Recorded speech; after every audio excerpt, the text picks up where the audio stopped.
দর্শক, প্রায় মধ্যরাতে বড় একটা ঘটনা ঘটল। জগন্নাথ বিশ্ববিদ্যালয়ের ছাত্রছাত্রীরা সারাদিনই আন্দোলনে ছিল। তারা এখনও কাকরাইলের সাইডে যমুনার পাশে রাস্তা ব্লকেড করে রেখেছে। তারা তাদের অবস্থান থেকে উঠবে না।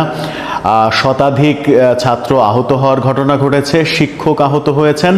এরকম পরিস্থিতিতে উপদেষ্টা মাহফুজ আলম আসলেন তাদের সঙ্গে কথা বলতে, আর সেখানেই ঘটল বড় বিপত্তি। উপদেষ্টা মাহফুজ আলমকে আক্রমণ করে বসলো জগন্নাথের ছাত্রছাত্রীরা।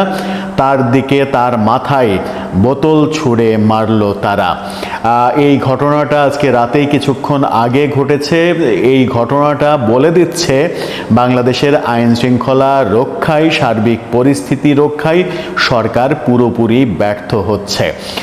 কি বললেন মাহফুজ আলম সেই ঘটনার পরে, কি ঘটলো, এরপরে পরিস্থিতি কোন দিকে যাবে, সেই আলোচনাই করবে এই ভিডিওতে। জগন্নাথ বিশ্ববিদ্যালয়ের ছাত্রছাত্রীরা উপদেষ্টা মাহফুজ আলমের উপরে আক্রমণ করেছে। উপদেষ্টা মাহফুজ আলম সরকারের পক্ষ থেকে যখন তাদের সাথে কথা বলতে আসে, তখন চতুর্দিকে স্লোগান শুরু হয়, ভুয়া ভুয়া, তাকে মানবে না। কোনোভাবেই তিনি সেখানে টিকতে পারছিলেন না, কথা বলতে পারছিলেন না। এরই মাঝে তার মাথায়, সরাসরি তার মাথায় বোতল ছুঁড়ে মারার ঘটনাও ঘটেছে। এই ঘটনা একটু আপনারা দেখে নিতে পারেন। এই ঘটনাটা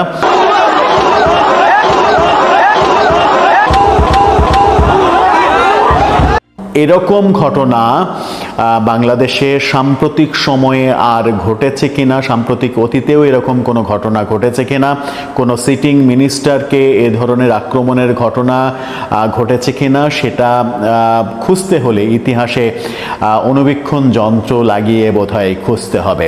এবং সেই কথা উপদেষ্টা মাহফুজ আলম নিজেও বললেন। যেখানে আক্রমণের শিকার হলেন সেখান থেকে তিনি সরে গেলেন, সরে গিয়ে সেফ জায়গায় সাংবাদিকদের সঙ্গে কথা বললেন। এবং সাংবাদিকদের সঙ্গে কথা বলার সময় তিনি যারা এই আক্রমণ করেছে তাদেরকে শাসালেন, বললেন যারা এই কাজটা করেছে, একজন সিটিং মিনিস্টারকে আক্রমণ করেছে, তারা কাজটা ভালো করেনি, তারা সময় হলেই বুঝবে ব্যাপারটা। অর্থাৎ যে বা যারা এই কাণ্ড ঘটেছে তাদের কপালে যে খুব একটা সুখ নেই, এটা স্পষ্ট বোঝা যাচ্ছে। মাহফুজ আলম প্রচণ্ড ক্ষিপ্ত হয়েছেন, সেটাও তার কথায় তিনি বুঝিয়ে দিয়েছেন। তিনি বলেছেন, সিটিং মিনিস্টারকে যারা আক্রমণ করে তারা সারাদিনে কি করেছে সেটা আপনারা খুব সহজেই অনুমান করতে পারেন। অযথাই পুলিশের দোষ দেওয়া হচ্ছে। পুলিশের মধ্যে কেউ যদি বাড়াবাড়ি করে থাকে সেটা ভিন্ন কথা, কিন্তু যখন একজন সিটিং মিনিস্টারকে আমার উপরে যেভাবে আক্রমণ করা হলো, সেটাতেই বলে দেয় যে তাদের বিহেভটা সারাদিন কেমন ছিল। এমনকি তাদের শিক্ষকরাও খুব বাজে অবস্থা তৈরি করেছে, এমন কথাও মাহফুজ আলম বলেছেন শিক্ষকদের প্রতি শ্রদ্ধা রেখেই বলছি, যা কিছু হয়েছে সেটা ভালো কিছু হয়নি। অর্থাৎ প্রধান উপদেষ্টা যখন চট্টগ্রামে রয়েছেন, একাধিক উপদেষ্টা সেখানে, এরকম পরিস্থিতি মোকাবেলার জন্য মাহফুজ আলম এসে নিজেই আক্রান্ত হলেন। এবং এই আক্রান্ত হওয়া একটা মেসেজ দেয় যে বাংলাদেশ সুস্থ নেই, বাংলাদেশ ভালো পথে নেই। সিটিং মিনিস্টারকে যদি এভাবে আক্রমণ করা হয়, আক্রমণ করা যায়, তাহলে এই মেসেজটা সমাজের প্রত্যন্ত পর্যায়ে ছড়িয়ে যাবে। প্রত্যন্ত পর্যায়ে মানুষ আরও বেশি মব করতে উৎসাহিত হবে। আমার মনে হয় যে এই ঘটনার সুরাহা হওয়া উচিত। কিন্তু মাহফুজ আলম ও জগন্নাথের শিক্ষকদের যেভাবে আক্রমণ করে কথা বললেন, তাতে সমঝোতার কোনো লক্ষণ দেখা যায়নি। তাকে প্রশ্ন করা হয়েছিল যে যদি রাস্তা থেকে তারা না ওঠে তাহলে কি করবেন। তিনি বলেন রাস্তা থেকে না উঠলে তারা তাদের পরিণতি ভোগ করবে। অর্থাৎ আবারও এক ধরনের হুমকি দিয়েছেন, কিন্তু তাদেরকে রাস্তা থেকে উঠে ক্যাম্পাসে ফিরে যাওয়ার আহ্বান জানিয়েছেন।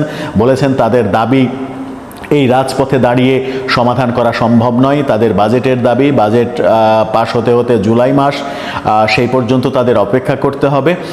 কিন্তু তার আগে প্রধান উপদেষ্টার সঙ্গে তাদের মিটিংয়ের ব্যবস্থা করে দেয়া যেতে পারে, ভিসি পর্যায়ে মিটিং হতে পারে, এই কাজগুলো হতে পারে। কিন্তু তাদের দাবি এখনই মেনে নিচ্ছি, বাস্তবায়ন করে দিচ্ছি, এটা সম্ভব নয়। কি ছিল ছাত্রদের দাবি? ছাত্রদের তিনটা দাবি। একটা হচ্ছে যতদিন পর্যন্ত না আবাসিক ব্যবস্থা হচ্ছে জগন্নাথ রবীন্দ্রনাথের ছাত্রছাত্রীদের ততদিন পর্যন্ত অন্তত 70% যারা ঢাকার বাইরে থেকে এসে লেখাপড়া করে সেরকম অন্তত 70% ছাত্রছাত্রীকে আবাসিক ভাতা দিতে হবে, তাদের বাজেট বরাদ্দ করতে হবে, বিশেষ বাজেট বরাদ্দ করতে হবে, এবং যে হল এবং স্থায়ী ক্যাম্পাস নির্মাণের কথা হচ্ছে সেগুলো দ্রুত করতে হবে। ছাত্রদের হল প্রয়োজন এমন দাবিও তাদের মধ্যে রয়েছে। কোনো দাবি মাহফুজ আলম পূরণ হচ্ছে কিংবা সরকার পূরণ করবে এটা বললেন না, বরং ছাত্রদেরকেই এক ধরনের শাসালেন। অবশ্য শাসানোর কারণও রয়েছে, তাকে যেভাবে আক্রমণ করা হয়েছে। সাম্প্রতিক সময়ে মাহফুজ আবদুল্লাহ নানা কারণে বিতর্কিত হয়েছেন, এর মাঝে ছাত্রদের ভেতরে এসে যেভাবে ভুয়া ভুয়া ধুয়ো শুনলেন, কথা বলতে পারলেন না, সেখান থেকে পুলিশ তাকে সরে যেতে বললেন, এরই মাঝে তার উপরে বোতল দিয়ে আক্রমণ করা হলো। এই ঘটনা আমার মনে হয় যে কালের সাক্ষী হয়ে থাকবে। এই ঘটনা বলে দেয় যে বাংলাদেশের বর্তমান অন্তর্বর্তীকালীন সরকার আইন শৃঙ্খলা ব্যবস্থা এবং দেশের সার্বিক অবস্থা স্থিতিশীল রাখতে পুরোপুরি ব্যর্থ হয়েছে। আমার মনে হয় যে এই ব্যর্থতার দায় স্বীকার করা উচিত। শিক্ষা মন্ত্রণালয়, স্বরাষ্ট্র মন্ত্রণালয়, সর্বোপরি প্রধান উপদেষ্টার এই দায় স্বীকার করা উচিত এবং স্বীকার করে যথাযথ পদক্ষেপ নেওয়া উচিত। নতুবা দেশ যে রসাতলে চলে যাচ্ছে সেই রসাতলে যাওয়া থেকে ঠেকানো যাবে না। অলরেডি যে ভিডিওটা ভাইরাল হয়ে গেছে সেই ভিডিওটা আগামী দিনের জন্য খুব একটা শুভ বার্তা দেয় না, শুভ বার্তা দিচ্ছে না। দর্শক, আপনার কি মনে হয় এই যে মাহফুজ আলম আক্রান্ত হলেন, তাকে বোতল ছুঁড়ে মারা হলো, এরপরে আর কি কি খারাপ দৃশ্য আমাদেরকে দেখতে হবে? আপনার মতামত জানিয়ে লিখতে পারেন আমাদের কমেন্ট বক্সে।